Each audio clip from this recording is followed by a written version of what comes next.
What up? What up? What up? What up? What up? What up? Yo, yo, yo, we are back for another one, man. Yes, sir. This is episode 2 of the Yorton Champions.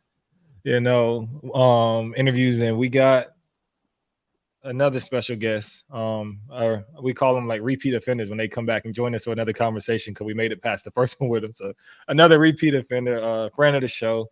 If you guys watched the Yorton Cup recap that we did 2 weeks ago, then you would know exactly who we're talking about. We have, I think the word that I'm gonna use with this competitor is resilient, right? He went from 3 to 2 to 1, right, in 3 years, which is amazing. So we threw enough clues out there. So if you don't know who we're talking about, we are talking about the bikini. Of course, y'all should have read the title anyway, but the bikini pro champion, Miss Gillian. So we're gonna bring her on and let her tell us a little bit more about her. So welcome to the stage. How are you doing? Hi, good, good. How Hey, you what's guys going are? on? Hey there. Gotcha. So I hope we did a little bit of justice to you, but hopefully this interview will give you a lot more justice to the people who aren't familiar with you. And hopefully it attracts a whole lot of new fans because the one thing about us is when we had you on, I think it may have been 2 years ago in our first season. I think you told us a lot of good things about your journey, about your story. And like I said, I think the word that shines bright here is resiliency. So can you introduce yourself and tell, I guess, our lovely show who you are, maybe where you're from, some fun facts about yourself real quick.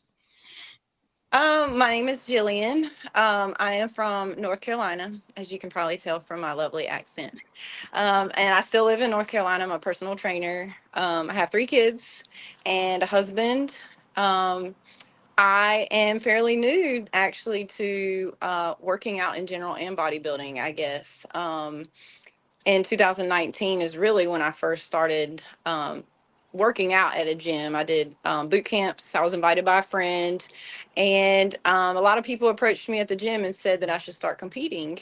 And I immediately told them no. I had become a really shy introvert person, which is not my natural personality, but I stayed at home with my kids for 10 years and I became very shy and introverted. So I thought, the more I thought about it, the more people encouraged me. I was like, you know what? I'm gonna do it because it feels super scary. Like I want to do something really scary out of my comfort zone because I had become a person that I knew I was not, and I wanted to be that friendly, people person that I knew I really was. And I did my first competition in November 2019. And I was terrified, and everybody could see I was terrified. But the more that I competed, the more comfortable I got with it. And I liked that. And really, it set me up for success in the job that I have now as a personal trainer, because, of course, we deal with people day in and day out. You have to be personable, you have to relate to people. So, yeah, bodybuilding just has really, really changed my life. So, Gotcha. You got some, Jamal? Oh, of course. So, like Eric said, resilient. You went from 3 to 1, if I'm not mistaken. yes. So, what made you keep coming back after year? Because some people would get discouraged. Like, man, I placed third. Dang, I placed second. Like, I'm like, it's just not my time. So, what made you keep coming back? The funny thing about that is my story is really different. My very first Yorton in 2022, I went in really with zero expectations. If I said to myself, if I make top 10, I'd be happy with top 10. So when I got third, I mean, even my friends, everybody that watched the live stream, they were like, "You were cheesing up there. You were so happy." Like I was so happy because I literally went in. I remember standing on the stage and could not believe I was standing there. I was like, "I'm on the Yorton stage. This is amazing." And to be third, I mean, I could not have been happier than if I had won first that year. So of course, then decided to do it again the next year, and we always want to be better, right? So I said if I get better than third, I'm happy with that. So I got second. And this year was a little different. I felt a little more pressure because, the only way to do better, which we all know that's, figurative, but better would be to get that first. But I really dared not let myself think that, because I didn't want to be too hopeful. I didn't want to set my mind, on that too much because I didn't want to be disappointed. I tried to really get back to that first Yorton, remember what an honor it is to be there. You're competing against the best of the best. This year was the biggest ever. So I tried not to think about and put that extra pressure on myself about first. Of course I wanted it. We all do. But I try not to focus on that and just focus on the experience and the honor that it was to even be able to compete on that stage. Gotcha. So even with that, like you said a lot of things about, especially I think one thing we speak about on prior podcasts is managing expectations, right? It feels like you have so much fun when there is no expectations, right? Right. But Yes. how do you manage the pressure? Like you said this year, I think even you said it maybe after Apex, like, hey, there's more to come. Like this is just getting started or whatever. Right. And I like that mentality because I could kind of see a different intensity in you, right? Like, oh, I'm not done yet. Like this is just the beginning. But how do you Yes. manage that expectation knowing that there is pressure? It was hard. It was hard. I don't know, I had a really rough few days, I'll be honest. Really just feeling the pressure. And my coach just told me, she was like, you know what, Jillian, this is the biggest show ever. You never competed against this many people before. Just go in and have fun. And so I did Apex and I won, and that was great. And so after I won, it's right into Minnesota. I had to focus on Minnesota. I couldn't really even think about Yorton yet. It was just like one show at a time. Went in and we did Minnesota, and then it was focused on Yorton. And that's when the pressure really started to hit me. But I had to change my mindset. I went in Monday, went into work, trained others, and as I was doing my training, I was like, I got to change my mindset because this is not how I want to go into this show. I want to go in bringing my best, but also have my mind right. So I just changed my mindset. I was like, you know what, this is the biggest show I've ever done, the best of the best. Go in and have fun. And if I leave there knowing that I brought my best physique, that I improved on my posing, then that was a win for me. And I really felt like I did that. Even if I hadn't gotten first, like I knew that I brought my best. So I just had to change that mindset to deal with the pressure. So, what made you run the gauntlet towards the end of the year? We call it a gauntlet when you compete in a numerous amount of shows. So, you did, like you just said, you did Apex, then you did Minnesota. Yeah. What made you want to do them two shows before the Yorton? I wanted to warm up. I didn't want to be the first time stepping back on the stage for a whole year, to be Yorton. We do all this work for prep, and I wanted to do more than one show. And I looked at the line. I went on the OCB website, beginning of the year. I looked at the lineup and I was like, oh, there's three women's pro shows right in a row, two right before Yorton. So I screenshotted it. I sent it to my coach. I live in North Carolina. Never competed that far away in Minnesota. And so she was like, I know you want to do Apex. She was like, I assume you don't mean Minnesota, and then we'll do Yorton. And I was like, actually, I do want to do Minnesota. I want to do all three of them. And she said, let's go, and she went with me to all of them. But again, I wanted to use it as a warm up. Each show get better. And I feel like I did, like Apex. I wasn't as fine tuned yet as I was that third time at Yorton. So just to improve each time. Gotcha. And I always shift the gears for some reason. I always jump subjects, which is That's fine. I guess the great thing about this thing. But one thing I want to ask is because I feel like whenever we have a woman competitor who is also a mother, um, we always get the people, oh man, competition is scary. I don't think I have the time, or we know everybody's situation is different. But I think it's Yeah. always inspiring to hear a mother, especially of three, who can make the time to do these certain things. So what does your typical day-to-day look like, if you don't mind me asking, of with your three kids, then work and all these other things? What does that Yeah. look like on prep? Right. Very, very tired, low energy. My saving grace is my husband because he's very supportive, and I know a lot of competitors don't have that support from their spouse or significant other or family. I'm very fortunate that he knows, the last few weeks are going to be really hard. I'm going to be tired. So he takes a lot of the load off of me. He'll take the kids to sports, anything that he can do to help out. He does it. So I'm fortunate with that. And I mean, I couldn't even work a full day at the end. I had to come home. I'm a personal trainer. Any break that I had, any cancellation, I would come home. I only work like 6 minutes away. I come home and take a nap. I was exhausted. and cleaning the house. My husband would help out with that. Just anything. You got to have that support from your family and your friends. Gotcha. Oh, it's my turn, huh? So, as a competitor, how did you think the format was this year, or how did you like it? There was 7 classes, I believe, and pretty much like last year, they take the number one overall, well, the number one winner for each class to battle for overall. Right. How did you feel about that? It was very scary, very intimidating. There were 8 classes. It was A through H, I believe. I was F, and there were 8 or 9 in my class, if I'm not mistaken. I was more worried. Why is this a big airplane? I was more worried about winning my class Mm-hmm. than anything, because if you didn't get that first place, you're done. That's it, And um, I know that for time purposes, we had to kind of do it that way. And I listened to your guys's live the other night, and it kind of felt like you touched on that. But I wish there would have been a way to do the top 2. And I know, and like you said, it would have taken a little more time. But I feel like at 72, to take just 8, like that's a big cut. That was a big cut. So, Absolutely. And it was a big cut. just being like a fan of the sport, and I just think it did, because the battle I wanted to see, I'm not gonna lie, I wanted to see I you know. and Shelly freaking I know. battle that I crap know. out. Everybody did. Everybody Yeah, and did. like I feel like we got robbed of that experience. You know what I'm Right. saying?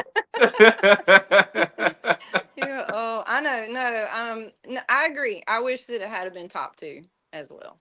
Maybe next Absolutely. year. Each year, just like we try and improve with our physique, OCB, this was new territory. Never had this many competitors, in one category. So maybe next year, if it's that big again, maybe they'll do it that way. Absolutely. Hopefully, Yeah. OCB, if you're listening, Right. Right. We're ready for if it. you're listening, we're just throwing little hints. Just little, very subtle, right? So also, I think we always, well, yeah, I think me and Jamal always speak from the male experience, right? So we always Right. love when we have women competitors on, because they can give us an insight. And I think the dopest thing I've seen from this past weekend was, I don't think you would ever see that in the men category, what I saw, but I'm gonna say what I saw. It's like all the bikini girls is holding hands, all 8 of Oh, we y'all always do that. Yeah. backstage while they're Y'all don't calling do out the that awards. backstage? We don't hold hands backstage. We barely stand next Wow. to each other. So I would like for you to walk us through that moment, because I think that moment was like I said, coming from a competitive standpoint, I'm like, yo, that's like for everybody to just drop everything and like, hey, we're all in this together, we're holding hands, and then Right. as one person get called out, they leave the circle, go get their award. Like, can you walk us through that moment of, all right, who initiated the hand grab, and then like I after don't that, how did you feel to be the last person to walk out of that circle and like as the winner? I don't really know who initiated it. As you could tell, I believe even on stage that no, it was when I won my class. We hugged. The other ladies hugged me, but it's just that camaraderie. I don't know, especially my class, and of course I'm biased because it was my class, but I had the sweetest ladies. All hugging, encouraging each other. We took pictures, and so the top 8 backstage as we're waiting, you're all really nervous, of course, and so I think it's just comforting to hold hands. You're encouraging each other. We all clapped as each person got their award. I don't know, it's just that's always been my experience. When I'm waiting for overall, we always hold hands. I don't know if it's a woman thing, but we're just friends, and that's what OCB is, and that's what it should be about. We're competing against each other, but we're still kind of on the same team, and we're happy for each other. But as far as winning, you're standing there and you're hoping, please don't call my number yet. Please don't call my number yet. You want to be last to called out. And for a split second, I forgot my number. So when she went, it was 228, and when she went to say 22, I was like, wait, what is my number? And so I just remember thinking, and then she finished the number. I was like, that's me. And I mean, just, it felt just like shock, and like all my anxiety just left my body. I don't know. It was a surreal experience. And I don't even think it really hit me until Monday, like what I really just did, what really just happened, like all three of those shows, and just, I don't know, just the immense like relief I felt and happiness. It took a little while to settle. Well, hey, at least your number was called. Oh, So, yes. what's next for you? Are you shutting it down for the year? Yeah. Yeah, I'm done for the year. I'm done for the year. So, I'm not sure next year. I have a few options, a few things that I'm thinking about. But yeah, I'm definitely done for the year. I think 3 in a row is good. I think my family is ready to have me back. I'm going on a cruise next weekend. So Okay. yes, Jillian is done for the season. Man, big win, big cruise. I love it. That's how you Right. do it. That's how you Yes. do it. Yes. Gotcha. So I'm gonna move into this. We don't even have it as a segment, but I'm gonna move into we ask these quick hitters because these last things can be very random questions that we're gonna ask you, that people get to know about you, and maybe be a little bit more relatable to them. They be like, I ain't know Jillian do that. I don't know Jillian do this. So let's go ahead and do it. Me and Jamal both will have 3 apiece because my last episode I cut them off. So we both have 3 apiece. So Okay. these are coming off the top of the head. So what is your backstage routine? Backstage routine. What do you mean? Like, do Like, you what do listen to music? Do you talk to everybody? You I talk? shaking hands, kissing babies? Like, what are you doing? I'm talking to people. I'm talking to people. And then when it gets closer to me go on, I want to not talk to people because I want to practice my walk. I want to get focused on what I'm about to go out there and do. Yeah. But So, at first, it's hurry up and wait, right? You hurry up and get there and then you got to wait. But oh yeah, we're talking to people, we're taking pictures, we're having fun. so you're throwing everybody else off their game, and then you're getting into your I hope game. not. No, I hope not. I hope not. So, what was your post show meal after the Yorton? Um every show it was a cheeseburger, but after Yorton I had a cheeseburger with pimento cheese on top, sweet potato fries, and then we went to a bakery that was right nearby and I got a sampler, a box. I was like, I want a little of it all, and I had bites of all of it. It was fantastic. Okay. And I had this is a question I asked similar to Kristen. So, do you see bodybuilding in any one of your kids' future? I hope so. I hope so. I'm trying to push it on them. Not right now, that I don't nobody's biting on it yet, but yeah, definitely. At least a healthy lifestyle, at least Mhm. that. And if they competed in any category, what would it be? My kids? Yeah. Well, I mean, my girl's bikini, of course. Okay. Right? Yeah. I don't know about my son yet. He's little. He's 9 and he's still kind of skinny. We got to build some muscle on him and some protein. Men's physique, we got one. There we go. Let's Right. Right. Yes. all right, it's on you, Jamal. All right, it's on me. Give us 3 short-term goals you got for bodybuilding. For bodybuilding. So continue to build on my back because I've definitely been more narrow. And I really have improved on that V taper, but I want to do that. Of course, improve on the glutes. That's a bikini girl. I wouldn't mind seeing my quads a little bigger. And continue improving on my posing. I worked with Tina Johnson this season. Okay. And she's helped me a lot. It's helped me a lot being more comfortable with that. I think that was my missing puzzle piece. So definitely want to just keep getting better. All right, so you're from North Carolina, so I got to ask you this. You eat Have you ever ate Bojangles? Do you like Bojangles? Yeah. Yeah. All I've right. had Bojangles and I like Bojangles. Yeah. I Okay, don't eat it a lot. But give me your order whenever you go to Bojangles. okay. The chicken supreme dinner. Okay. Okay. What Is that sauce? yours? What sauce we got? What sauce do we get? Honey mustard. Yeah. Yes. Of course. Is that the Yes. right answer? Yes, it Absolutely. That's is. the It only is. answer.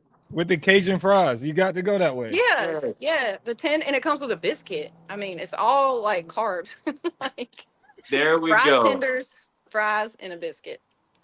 All right, my last question. I don't know what kind of music you like, but this is just a random question I like to ask all the females. So Oh gosh. Taylor Swift is hot right now. So Taylor Swift or who's another female artist I can compare? I I thought usually you was gonna say go with the same person you went Beyonce, with the last but one. huh? I thought you were gonna. He said Taylor Swift and Carrie Underwood on our last interview. Yeah. Oh, I like them both. That's not fair. I like a little everything. I like country. Okay, I okay, like okay. A rap. better one. A better one. When you're in the car and you want to get into your drug dealing mood, who are you listening to? Um, so you know what I really love? I am 42 and I love 90s like old school rap. So Okay. I love all of that. The classic old school. And that's what, when I teach group fitness classes, that's what we're going to listen to. Yo, I can totally see you bouncing to Ice Cube. Today was a good day. Like I Right. can totally see that. Yes, yes, all of that. Yep. Oh man. Oh man. So we'll end it on that note. I think people have learned a lot about you today, Julian. They know you Maybe like too Bojangles much. 4-piece Supreme. Maybe too much. But like we said, we always want to end with making sure that it's an honor, it's a pleasure that you came and interview with us.